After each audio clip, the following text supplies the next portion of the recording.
ಕೇರಳ ಚಿತ್ರರಂಗದಲ್ಲಿ ಲೈಂಗಿಕ ದೌರ್ಜನ್ಯದ ಬಗ್ಗೆ ಹೇಮಾ ಕಮಿಟಿ ವರದಿ ಬಿರುಗಾಳಿಯನ್ನೇ ಎಬ್ಬಿಸಿದೆ. ಈ ಕಾಸ್ಟಿಂಗ್ ಕೌಚ್ ಅನ್ನುವಂತಹ ಗುಮ್ಮ ಬಾಲಿವುಡ್ನಿಂದ ಕಾಲಿವುಡ್, ಅಲ್ಲಿಂದ ಟಾಲಿವುಡ್ಗೆ ಹೋಗಿ ಈಗ ಸ್ಯಾಂಡಲ್ವುಡ್ಗೂ ಕೂಡ ಕಾಲಿಟ್ಟಿದೆ. ಸಮಿತಿ ರಚನೆ ಮಾಡಿ ಅದರ ಮೂಲಕವಾಗಿ ವಿಶೇಷವಾಗಿ ನಟಿಯರು ಅಥವಾ ಹೆಣ್ಣುಮಕ್ಕಳು ಸಿನಿಮಾ ರಂಗದಲ್ಲಿ ಕೆಲಸ ಮಾಡ್ತಾ ಇರುವಂಥವರು ಬಂದು ಆರಾಮಾಗಿ ಆ ಕಮಿಟಿಯ ಮುಂದೆ ತಮ್ಮ ದೂರನ್ನು, ದುಮ್ಮಾನವನ್ನು ಹೇಳ್ಕೊಳ್ಳೋದಕ್ಕೆ ಅವಕಾಶ ಮಾಡಿಕೊಡಿ ಅಂತೇಳಿ ಸಿಎಂ ಸಿದ್ದರಾಮಯ್ಯನವರಿಗೆ ಮನವಿ ಮಾಡಿಕೊಂಡಿದ್ದಾರೆ. ಸ್ಯಾಂಡಲ್ವುಡ್ನಲ್ಲಿ ನಟಿಯರಿಗೆ ಕಿರುಕುಳ, ಶೋಷಣೆ. ಸಮಿತಿ ರಚಿಸಲು ಸಿಎಂಗೆ ಫೈರ್ ತಂಡದಿಂದ ಮನವಿ. ಮಲಯಾಳಂ ಚಿತ್ರರಂಗದಂತೆ ಕನ್ನಡ ಚಿತ್ರರಂಗದಲ್ಲಿಯೂ ನಟಿಯರ ಮೇಲೆ ಲೈಂಗಿಕ ಕಿರುಕುಳ, ಶೋಷಣೆ ಆಗುತ್ತಿದೆ. ಈ ಬಗ್ಗೆ ಅಧ್ಯಯನ ಮಾಡಲು ಸಮಿತಿ ರಚಿಸುವಂತೆ ಫೈರ್ ನಿಯೋಗ ಪಟ್ಟು ಹಿಡಿದದ್ದು ಸಿಎಂ ಸಿದ್ದರಾಮಯ್ಯರನ್ನ ಭೇಟಿಯಾಗಿ ಮನವಿ ಮಾಡಿದೆ. ನಟ ಚೇತನ್, ಕಲಾವಿದೆ ಜಯಲಕ್ಷ್ಮಿ, ನಟಿಯರಾದ ಶ್ರುತಿ ಹರಿಹರನ್, ನೀತು ಶೆಟ್ಟಿ ತಂಡ ಕಾವೇರಿ ನಿವಾಸದಲ್ಲಿ ಸಿಎಂಗೆ ಮನವಿ ಸಲ್ಲಿಸಿದರು. ಲೈಂಗಿಕ ಕಿರುಕುಳ ಇದೆಯಾ ಅಂತ ಕೇಳಿದ್ರು. ನಮಗೆ ಹೌದು, ಖಂಡಿತ ಇದೆ, ನಮಗೆ ಆಧಾರಗಳಿದೆ. ಇವಾಗ ನಮ್ಮ ನಿಯೋಗದಲ್ಲಿ ಬಂದಿರೋರಿಗೂ ಅನುಭವಗಳಿದೆ. ಎಷ್ಟೋ ಒಂದು ರೀತಿ ನಮಗೆ ಜೀವಂತವಾಗಿದೆ. ಅದನ್ನು ನಿಮಗೆ ಹೇಳ್ತೀವಿ ಅಂತ ನಾವು ಕೂಡ ವ್ಯಕ್ತಪಡಿಸಿದ್ದೀವಿ. ಇದು ಬರೀ ಆಕ್ಟ್ರೆಸಸ್ಗೆ ಸೀಮಿತ ಮಾತ್ರ ಅಲ್ಲದೆ ಜೂನಿಯರ್ ಆರ್ಟಿಸ್ಟ್ಗಳು, ಡಾನ್ಸರ್ಸ್ಗಳು, ಇವರಿಗೆಲ್ಲ how do we make the film industry safer for them and happier for them. CM ಸಾರಿ ಕೊಟ್ಟಿದ್ದೀವಿ. ಅವ್ರು ನೋಡಿದ್ರು, ಅವ್ರು ಹೇಳಿದ್ರು ಇದು ಕೂತ್ಕೊಂಡು ಆರಾಮಾಗಿ ಚರ್ಚೆ ಮಾಡಿ ಇದಕ್ಕೊಂದು ಸೊಲ್ಯೂಷನ್ ಇದು ಮಾಡೋಣ ಅಂತ. ಕನ್ನಡ ಚಿತ್ರರಂಗದ ಸಮಿತಿ ರಚನೆ ಮನವಿಯನ್ನ ಪರಿಶೀಲನೆ ಮಾಡ್ತೀನಿ ಅಂತ ಸಿಎಂ ಸಿದ್ದರಾಮಯ್ಯ ಹೇಳಿದ್ರೆ ಮಹಿಳೆಯರ ರಕ್ಷಣೆಗೆ ಕ್ರಮ ಜರುಗಿಸ್ತೀವಿ ಅಂದ್ರು ಮಹಿಳಾ ಮತ್ತು ಮಕ್ಕಳ ಕಲ್ಯಾಣ ಸಚಿವೆ ಲಕ್ಷ್ಮೀ ಹೆಬ್ಬಾಳ್ಕರ್. ಮನವಿ ಕೊಟ್ಟಿದ್ದಾರೆ ಅವರು. ಕೇರಳದಲ್ಲಿ ಆಗಿರ್ತಕ್ಕ ಅದೇ ರೀತಿಯಲ್ಲಿ ಇದು ಒಂದು ಕಮಿಷನ್ ಮಾಡಬೇಕು ಅಂತ ಹೇಳಿದ್ದಾರೆ. ನಾನು ಪರಿಶೀಲನೆ ಮಾಡ್ತೀನಿ. ಮಹಿಳೆಯರಿಗೆ ಸಂಬಂಧಪಟ್ಟವಾದಂಥ ಈ ವಿಚಾರ ಇದೆ. ಆ ರೀತಿ ಏನಾದರೂ ಆದರೆ ಮುಖ್ಯಮಂತ್ರಿಗಳು ಬೆಳಗ್ಗೆನೆ ಅವರಿಗೆ ಆಶ್ವಾಸನೆ ಕೊಟ್ಟಿದ್ದಾರೆ. ನಾವು ಕೂಡ ಅದ್ರ ಬಗ್ಗೆ ಕ್ರಮ ತಗೊಳ್ತೀವಿ.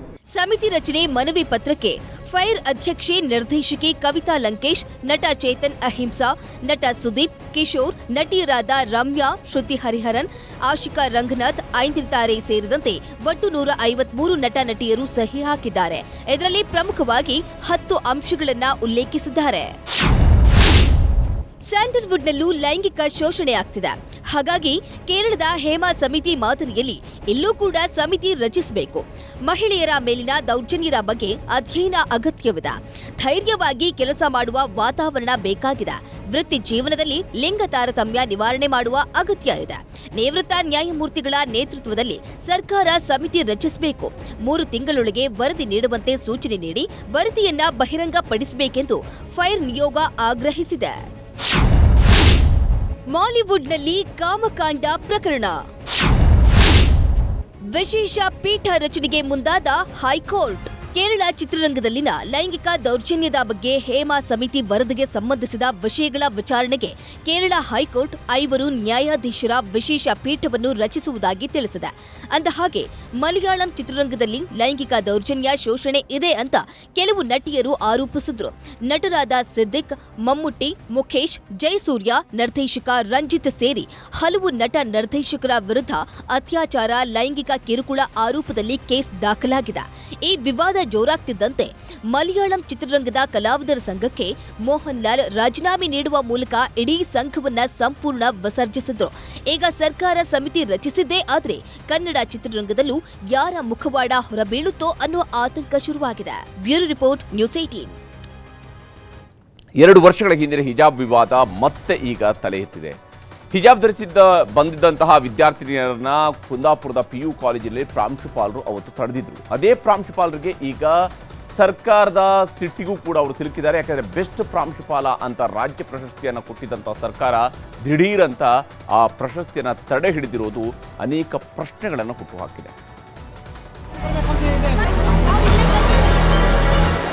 2022ರ ಫೆಬ್ರವರಿಯಲ್ಲಿ ರಾಜ್ಯದಲ್ಲಿ ಹಿಜಾಬ್ ಸಂಘರ್ಷ ಧಗಧಗಿಸಿತ್ತು.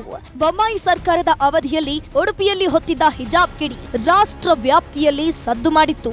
ಈಗ ವರ್ಷಗಳೇ ಉರುಳಿದ ಮೇಲೆ ಮತ್ತೊಂದು ವಿವಾದದ ಕಿಚ್ಚು ಹತ್ತಿದೆ. ಹಿಜಾಬ್ ಸೇಡಿನ ಜ್ವಾಲೆಗೆ ಉತ್ತಮ ಪ್ರಾಂಶುಪಾಲ ಪ್ರಶಸ್ತಿಯನ್ನ ರಾಜ್ಯ ಸರ್ಕಾರ ತಡೆ ಹಿಡಿದಿದೆ ಅನ್ನೋ ಆರೋಪ ಕೇಳಿ ಬಂದಿದೆ. ಹಿಜಾಬ್ ವಿವಾದದ ಕಿಚ್ಚು ಹಿನ್ನೆಲೆ ಸಮಾನ ವಸ್ತ್ರ ಸಂಹಿತೆ ನಿಯಮವನ್ನ ಜಾರಿಗೆ ತರಲಾಗಿತ್ತು. ಕುಂದಾಪುರದಲ್ಲಿ ಹಿಜಾಬ್ ಸಂಘರ್ಷ ನಡೆದಿತ್ತು. ಯೂನಿಫಾರ್ಮ್ ಬದಲು ಸರ್ಕಾರಿ ಪದವಿ ಪೂರ್ವ ಕಾಲೇಜಿನ ಒಂದಷ್ಟು ವಿದ್ಯಾರ್ಥಿನಿಯರು ಹಿಜಾಬ್ ತೊಟ್ಟು ಕಾಲೇಜಿಗೆ ಬಂದಿದ್ರು. ಆಗ ಪ್ರಾಂಶುಪಾಲ ರಾಮಕೃಷ್ಣ ಅವರು ಕಾಲೇಜಿನ ಗೇಟ್ನಲ್ಲೇ ವಿದ್ಯಾರ್ಥಿನಿಯರನ್ನ ತಡೆದು ನಿಲ್ಲಿಸಿದ್ರು. ಇದು ದೊಡ್ಡ ಹೈಡ್ರಾಮವನ್ನೇ ಸೃಷ್ಟಿಸಿತ್ತು. 2024ರ ರಾಜ್ಯ ಮಟ್ಟದ ಉತ್ತಮ ಪ್ರಾಂಶುಪಾಲ ಪ್ರಶಸ್ತಿಯನ್ನ ರಾಮಕೃಷ್ಣ ಅವರಿಗೆ ನೀಡಲು ನಿರ್ಧರಿಸಲಾಗಿತ್ತು. ಇದ್ದಕ್ಕಿದ್ದಂತೆ ಇವರಿಗೆ ನೀಡಬೇಕಿದ್ದ ಪ್ರಶಸ್ತಿಗೆ ತಡೆ ನೀಡಲಾಗಿದೆ. ಇದು ಬಿಜೆಪಿ ನಾಯಕರ ಕಣ್ಣು ಕೆಂಪಾಗಿಸಿದೆ. ಕುಂದಾಪುರದಲ್ಲಿ ರಾಜ್ಯ ಸರ್ಕಾರದ ಆದೇಶವನ್ನ ಪಾಲಿಸಿದಂತ ಪ್ರಕರಣದಲ್ಲಿ ಆ ಶಿಕ್ಷಕ ರಾಮಕೃಷ್ಣನವರಿಗೆ ಶಿಕ್ಷಕ ಪ್ರಶಸ್ತಿಯನ್ನ ತಡೆ ಹಿಡಿಯಲಾಗಿದೆ, ನಿರಾಕರಿಸಲಾಗಿದೆ. ಶಿಕ್ಷಕ ವೃತ್ತಿಗೆ ಅನ್ಯಾಯ ಮಾಡುವಂತ ಕೃತ್ಯ ಎಸಗಿದ್ದಾರೆ. ಏಕೆಂದರೆ ಆಯ್ಕೆಯಾದ ನಂತರ ಅದು ಆಯ್ಕೆ ಪಟ್ಟಿಯಲ್ಲಿ ಅದನ್ನು ಘೋಷಿಸಿದ ನಂತರ ಈ ರೀತಿ ಮಾಡಬೇಕಾದ್ರೆ ಖಂಡಿತವಾಗಿ ಒಂದು ಸಮುದಾಯವನ್ನು, ಮುಸ್ಲಿಂ ಸಮುದಾಯವನ್ನು ಓಲೈಕೆ ಮಾಡುವ ರೀತಿಗೆ ಇವತ್ತು ಸರ್ಕಾರ ಮುಂದೆಯಾಗಿದೆ.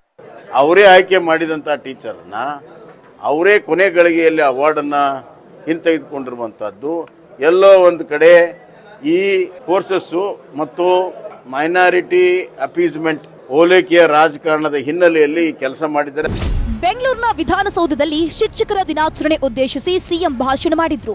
ಈ ವೇಳೆ ಪರೋಕ್ಷವಾಗಿ ಹಿಜಾಬ್ ವಿಷಯ ಪ್ರಸ್ತಾಪಿಸಿ ಶಿಕ್ಷಕರಿಗೆ ಸಿಎಂ ಕ್ಲಾಸ್ ಕೊಟ್ರು. ಇನ್ನು ಪ್ರಾಂಶುಪಾಲರ ವರ್ತನೆ ಸರಿ ಇರಲಿಲ್ಲ, ಹೀಗಾಗಿ ಪ್ರಶಸ್ತಿ ತಡೆ ಹಿಡಿದಿದ್ದೇವೆ ಅಷ್ಟೇ ಅಂತ ಹೇಳಿದ್ದಾರೆ ಶಿಕ್ಷಣ ಸಚಿವ ಮಧು ಬಂಗಾರಪ್ಪ. ಶಿಕ್ಷಣ ಅತ್ಯಂತ ಅಗತ್ಯ. ಅರಿವು, ಜ್ಞಾನ ಇವೆರಡೂ ಕೂಡ ಬರಬೇಕಾದ್ರೆ ಶಿಕ್ಷಣದಿಂದ ಮತ್ತೆ ಸ್ವಾಭಿಮಾನ, ಜಾತ್ಯತೀತ ಮನೋಭಾವ ಇವು ಬಂದಾಗ ಮಾತ್ರ ನಾವು ಶಿಕ್ಷಣ ಕಲಿತದಕ್ಕೆ ಸಾರ್ಥಕ ಆಗ್ತದೆ.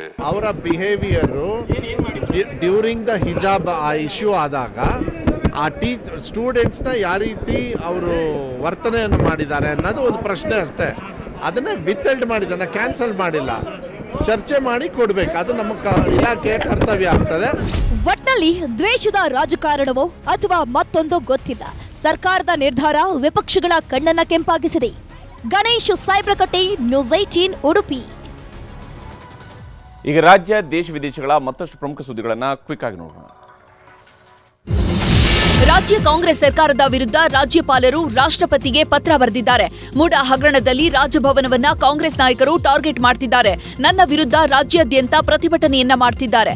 ರಾಜಭವನಕ್ಕೆ ನುಗ್ಗುವ ಬೆದರಿಕೆಯನ್ನ ಹಾಕ್ತಿದ್ದಾರೆ. ಇದರಿಂದ ಬುಲೆಟ್ ಪ್ರೂಫ್ ಕಾರ್ನಲ್ಲಿ ಓಡಾಡ್ತಿದ್ದೀನಿ ಅಂತ ಎಲ್ಲಾ ಮಾಹಿತಿಯನ್ನು ರಾಷ್ಟ್ರಪತಿಗೆ ಕಳಿಸಿದ್ದಾರೆ ರಾಜ್ಯಪಾಲರು. ಸೆಪ್ಟೆಂಬರ್ 15 ವಿಶ್ವ ಪ್ರಜಾಪ್ರಭುತ್ವ ದಿನ ಆಚರಣೆಯ ಅಂಗವಾಗಿ ಪ್ರಜಾಪ್ರಭುತ್ವದ ದುಷ್ಟ ಶಕ್ತಿಗಳ ವಿರುದ್ಧ ಹೋರಾಟಕ್ಕೆ ಸಿಎಂ ಕರೆ ನೀಡಿದ್ದಾರೆ.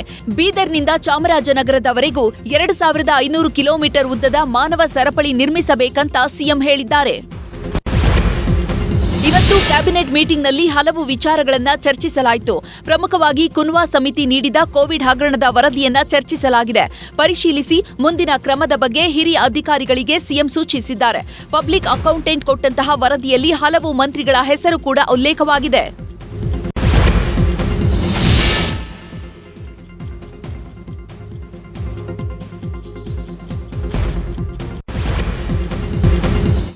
ಇದಾಗಿತ್ತು ಇವತ್ತಿನ ಸೂಪರ್ ಪ್ರೈಮ್ 9. ಈಗ ಬಿಗ್ ಸ್ಟೋರಿ ಪ್ರಸಾರವಾಗುತ್ತೆ. ನೋಡ್ತಾ ಇರಿ ನ್ಯೂಸ್ 18 ಕನ್ನಡ.